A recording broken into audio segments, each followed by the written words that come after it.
Operation തൂഫാൻ്റെ ഭാഗമായിട്ട് നടന്നുകൊണ്ടിരിക്കുന്ന campaign വളരെ ശക്തമായി തന്നെ മുന്നോട്ട് പോകുന്നു. ഇന്ന് രാവിലെ കോർപ്പറേഷൻ്റെ നേതൃത്വത്തിലുള്ള ഓപ്പറേഷൻ തൂഫാൻ്റെയും അതുപോലെ തന്നെ എക്സൈസ് വകുപ്പ് തുടങ്ങി വെച്ചിട്ടുള്ള ഓപ്പറേഷൻ തണ്ടറിൻ്റെയും പ്രചരണ പരിപാടിയുടെ ഭാഗമായിട്ടാണ് പങ്കെടുത്തത്.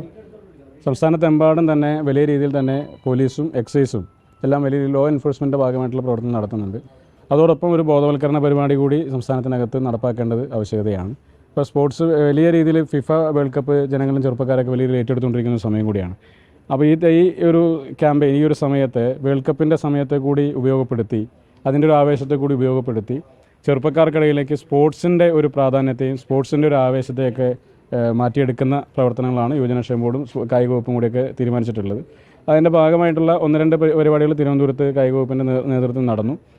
രണ്ടാമതായിട്ട് തീരുമാനിക്കപ്പെട്ടിട്ടുള്ള ജില്ലാതലങ്ങളിൽ നടത്തേണ്ടതായ ഫാൻ പാർക്കുകൾ ഉൾപ്പെടെയുള്ള കാര്യങ്ങളും അതുപോലെ തന്നെ ക്യാമ്പയിൻസും കാര്യങ്ങളൊക്കെ തന്നെ ഓൾറെഡി ഡിസൈഡറാണ്.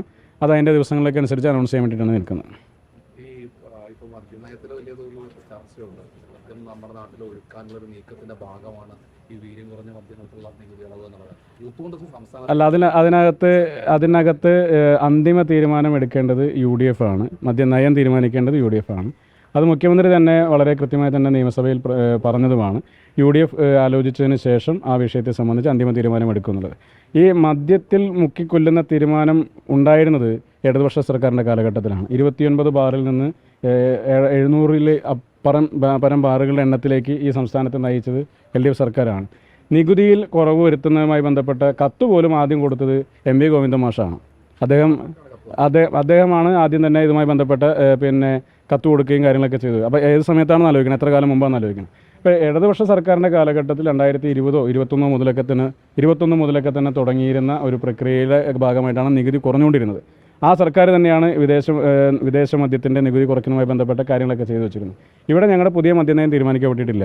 നികുതിയുടെ പ്രപ്പോസൽ മാത്രമാണ് വന്നിട്ടുള്ളത്. അത് UDF ആലോചിച്ചതിന് ശേഷം തീരുമാനിക്കുമെന്ന് മുഖ്യമന്ത്രി തന്നെ വളരെ വ്യക്തമായിട്ട് പറഞ്ഞു. UDF ആലോചിച്ച് അദ്ദേഹം തന്നെ പറഞ്ഞ വാക്ക് UDF ആലോചിച്ച് അത് നടപ്പാക്കേണ്ടതാണെന്ന് തീരുമാനിച്ചാൽ നടപ്പാക്കേണ്ടെന്ന് തീരുമാനിച്ചാൽ നടപ്പാക്കില്ല. അപ്പോൾ അതിനെ സംബന്ധിച്ച് UDF വിശദമായ ചർച്ച ഉണ്ടാകും. അതുപോലെ തന്നെ പാർട്ടിക്കകത്തും ചർച്ച ഉണ്ടായതിനു ശേഷം മുഖ്യമന്ത്രി തന്നെ പ്രഖ്യാപിക്കും.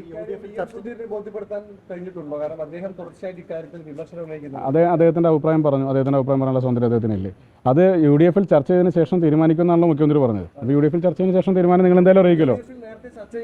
അല്ല, നികുതി ഘടന ബഡ്ജറ്റിൽ പ്രഖ്യാപിക്കപ്പെടുന്ന നികുതി ഘടന സ്വാഭാവികമായിട്ടും അതിന് മുമ്പ് മറ്റൊരു ഡിസ്കഷനിലേക്ക് കൊണ്ടുപോകാറില്ല സാധാരണ രീതിയിൽ.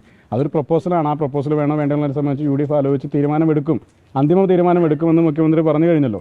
അപ്പോൾ പിന്നെ ആ യോഗത്തിന് ശേഷം അതിലൊരു തീരുമാനം ഉണ്ടാകും. അതിൽ കഴിഞ്ഞാൽ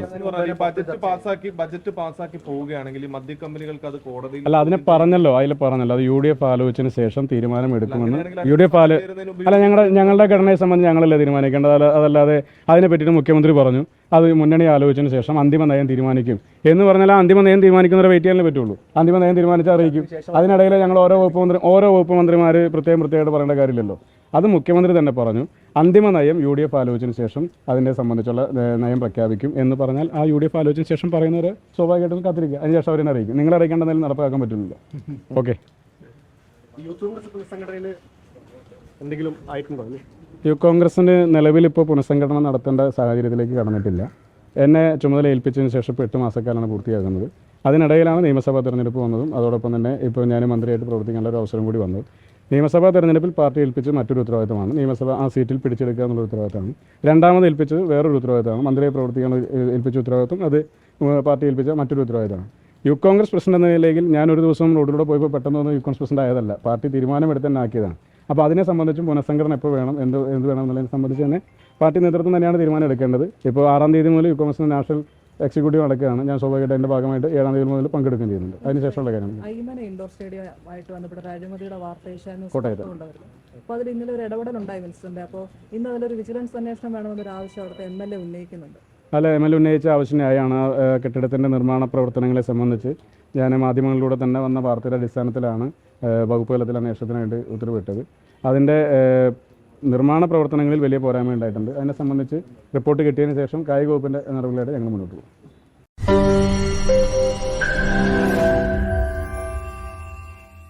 ലോകത്തെവിടെയായാലും ഏത് സമയത്തും 24 വാർത്തകളും ഓഗ്മെന്റഡ് റിയാലിറ്റി പാക്കേജുകളും എക്സ്പ്ലെയിനറുകളും വിശദമായി കാണാൻ ഞങ്ങളുടെ YouTube ചാനൽ നിങ്ങൾക്ക് സബ്സ്ക്രൈബ് ചെയ്യാം.